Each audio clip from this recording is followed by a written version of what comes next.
मैलेफिसेंट ने बिना शक किए स्टीफन का दिया हुआ पानी पी लिया। थोड़ी ही देर में उसे गहरी नींद आने लगी। तभी स्टीफन ने अपना छिपाया हुआ खंजर निकाल लिया। वो मैलेफिसेंट के चमकते हुए पंखों को घूर रहा था। उसका मन एक पल के लिए कांपा, क्योंकि उसने कभी मैलेफिसेंट से सच्चा प्यार किया था, लेकिन राजा बनने के लालच ने उसकी इंसानियत को दबा दिया। मैलेफिसेंट तेज दर्द के साथ जागी। उसने देखा कि स्टीफन वहाँ से जा चुका था। मैलेफिसेंट ने पाया कि उसके पंख काट दिए गए हैं। पंख उसका गुरूर थे, आसमान से उसका रिश्ता थे, और ये स्टीफन पर उसके भरोसे का सबूत भी थे। अब पंख छिन चुके थे और भरोसा टूट चुका था। इन दोनों दर्दों ने मिलकर उसे तोड़ दिया। वो जमीन पर गिरकर बुरी तरह रोने लगी। उधर स्टीफन ने वो पंख ले जाकर राजा को दे दिए। राजा ने मैलेफिसेंट की ताकत खत्म समझकर अपना वादा पूरा किया। उसने अपनी बेटी की शादी स्टीफन से कर दी। स्टीफन ने राजकुमारी से शादी की और बूढ़े राजा की मौत के बाद वो ताज पहन लिया, जिसका उसे हमेशा से सपना था। अपने पंख होने के बाद मैलेफिसेंट ने एक लकड़ी उठाई और उसे अपनी छड़ी बना लिया ताकि वो चल सके। जब वो लड़खड़ाते हुए जा रही थी, तभी पक्षियों की आवाज ने उसका ध्यान खींचा। एक और किसान के जाल में फंसा हुआ था और जान बचाने के लिए फड़फड़ा रहा था। शायद अपने जैसा दर्द देखकर या थोड़ी दया के कारण मैलेफिसेंट कॉय के पास गई और मंत्र पढ़ा। देखते ही देखते वो कॉय रोशनी में एक काले कपड़ों वाले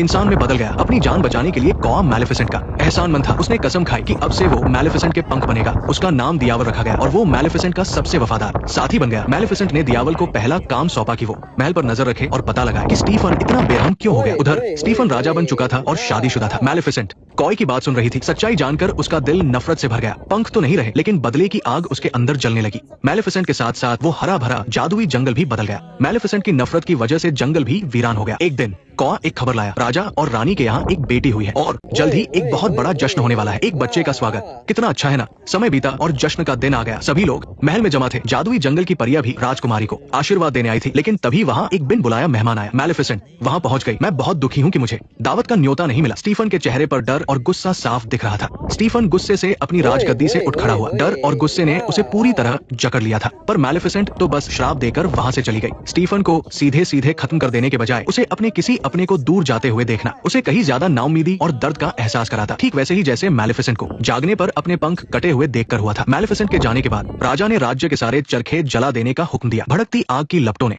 रात के आसमान को तो लाल कर दिया, पर वो स्टीफन के दिल की बेचैनी दूर नहीं कर सकी। वो जानता था कि मैलेफिसेंट का श्राप इतनी आसानी से टूटने वाला नहीं है। साथ ही उसने एक फौज मैलेफिसेंट पर हमला करने के लिए भेजी, लेकिन मैलेफिसेंट ने कांटों से एक बहुत बड़ी दीवार खड़ी कर दी थी। कोई भी इस कभी न टूटने वाली कांटों की दीवार को नहीं तोड़ सकता था, और गलती से भी पास जाने पर वो उसे निगल सकती थी। इसके बाद से जादुई जंगल और इंसानों का रिश्ता हमेशा के लिए खत्म हो गया। हमला नाकाम हो चुका था। इन एक के बाद एक झटकों ने स्टीफन को और भी ज्यादा पागल कर दिया। उसने पालने में सो रही अपनी बेटी को देखा और अचानक उसे एक जबरदस्त आइडिया आया। उसने राजकुमारी को जादुई जंगल की परियों को सौंपने का फैसला किया। उसे लगा कि परियां अच्छे दिल की हैं और वे राजकुमारी को कोई नुकसान नहीं पहुंचाएंगी, और सबसे जरूरी बात यह थी कि महल से दूर रहकर राजकुमारी के चरखों के पास जाने का खतरा भी कम हो जाएगा। स्टीफन ने परियों से राजकुमारी को उसके 16वें जन्मदिन के अगले दिन तक पालने को कहा और फिर उसे वापस महल लाने को कहा। मैलेफिसेंट को भी ये खबर फौरन मिल गई, लेकिन परियों को इंसानी बच्चे की देखभाल करना बिल्कुल नहीं आता था। उन्हें यह भी नहीं पता था कि बच्चे को वक्त पर दूध पिलाना होता है, और वे अक्सर छोटी राजकुमारी को भूख से रोता बिलखता छोड़ देती थी। वे तो कभी कभी मिट्टी लगी गाजरें सीधे राजकुमारी के पालने में ही डाल देती थी। मैलेफिसेंट को अपने कौवे डायावल से परियों के ठिकाने का पहले से ही पता था, पर उसने सोचा नहीं था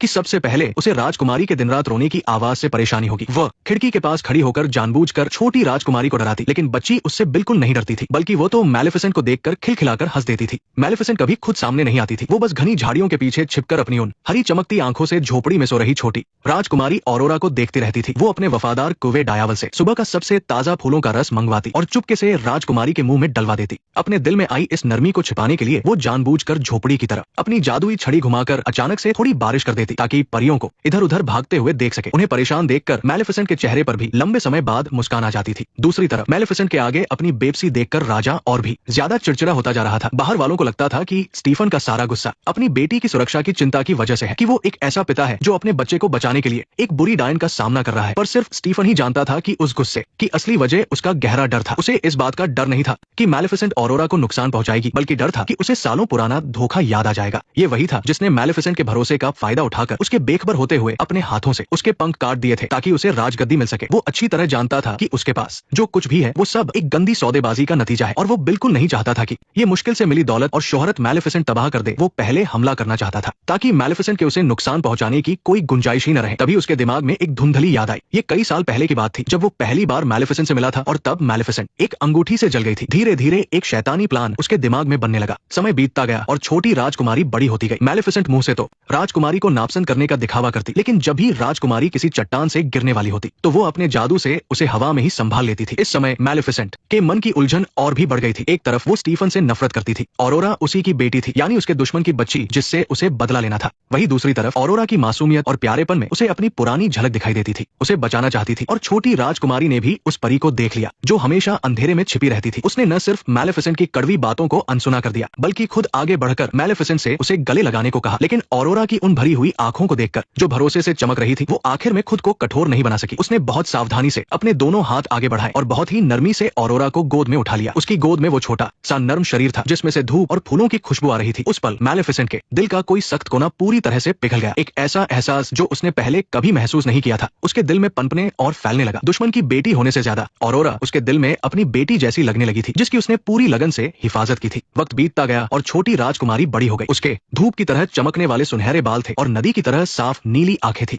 यहाँ तक कि आसपास के छोटे जानवर भी खुद उसके पास आना पसंद करते थे। वो गलती से मैलेफिसेंट को अपनी गॉड मदर समझती थी। मैलेफिसेंट ने इस बात से इनकार नहीं किया, बल्कि हमेशा रूखा बर्ताव करने वाली वो भी ऑरोरा के साथ खेलने लगी थी। मैलेफिसेंट और ऑरोरा का रिश्ता और भी गहरा होता गया, लेकिन वो जितना करीब आते गए मैलेफिसेंट को उतना ही ज्यादा अफसोस होने लगा उस श्राप पर जो उसने गुस्से में आकर दिया था। हर रात जब वो ऑरोरा के जन्मदिन के बारे में सोचती तो वो अनगिनत बार अपनी जादुई छड़ी घुमाती और सबसे ताकतवर जादू से उस श्राप को हटाने की कोशिश करती। हरे रंग की जादुई रोशनी उसके हाथों में बनती, मिट्टी और फिर से बनती, लेकिन चाहे वो कितनी भी कोशिश कर ले, श्राप टस से मस नहीं हुआ। उसने श्राप देते वक्त एक अटूट कसम खाई थी। ये जादुई दुनिया का सबसे पक्का वादा होता है जो एक बार दे दिया जाए तो श्राप देने वाला खुद भी उसे वापस नहीं ले सकता। बेबसी का एहसास लहरों की तरह मैलेफिसेंट पर छा गया। वो बस अब और भी ज्यादा ऑरोरा के पास रहने लगी, इस उम्मीद में कि उसका साथ श्राप से होने वाले दर्द को कम कर सकेगा। वो शुरू से आखिर तक सिर्फ उस धोखेबाज स्टीफन से नफरत करती थी और ऑरोरा तो बेकसूर थी। यहाँ तक कि रोज साथ रहते थे वो ऑरोरा को अपनी बेटी ही मानने लगी थी। ऑरोरा को नहीं पता था कि उस पर कितना भयानक श्राप है और न ही वो मैलेफिसेंट और अपने पिता के बीच की गहरी दुश्मनी के बारे में जानती थी। किस्मत का पहिया उस पल घूम गया जब उसकी मुलाकात राजकुमार फिलिप से हुई। ऑरोरा हमेशा की तरह जंगल में परियों से बात कर रही थी, लेकिन अचानक उसकी मुलाकात पड़ोसी राज्य के राजकुमार फिलिप से हो गई। फिलिप इस बार ऑरोरा के राज्य में उसके पिता से मिलने जा रहा था। बचपन से ही जादुई जंगल में रहने वाली ऑरोरा ने पहली बार दिल की धड़कन तेज होने का एहसास किया। वो फिलिप से दोबारा मिलने का इंतजार करने लगी। पास की एक डाल पर छिपा हुआ कौआ डियावल ये देखकर इतना उत्साहित हो गया कि उसके पंख भी कांपने लगे। उसे लगा कि फिलिप ही उस श्राप का तोड़ है, लेकिन डियावल का उत्साह मैलेफिसेंट पर असर नहीं कर पाया। वो दूर से उन दोनों को खुशी से बातें करते हुए देख रही थी और उसके चेहरे पर एक व्यंग भरी मुस्कान आ गई, लेकिन उसकी आंखों में छिपा न सकने वाली उदासी भरी हुई थी। वो इस तथाकथित सच्चे प्यार का मजाक उड़ा रही थी। उसने ऐसा श्राप इसलिए दिया ही था क्योंकि उसे यकीन नहीं था कि इस दुनिया में सच्चा प्यार होता भी है। कई साल पहले स्टीफन ने भी उससे सच्चे प्यार की कस्में खाई थी। कहा था कि वो हमेशा उसकी और जादुई जंगल की रक्षा करेगा, लेकिन बाद में वो कस्में सबसे बड़ा मजाक बनकर रह गई। उसने सच्चे प्यार का नाटक करके उसका भरोसा जीता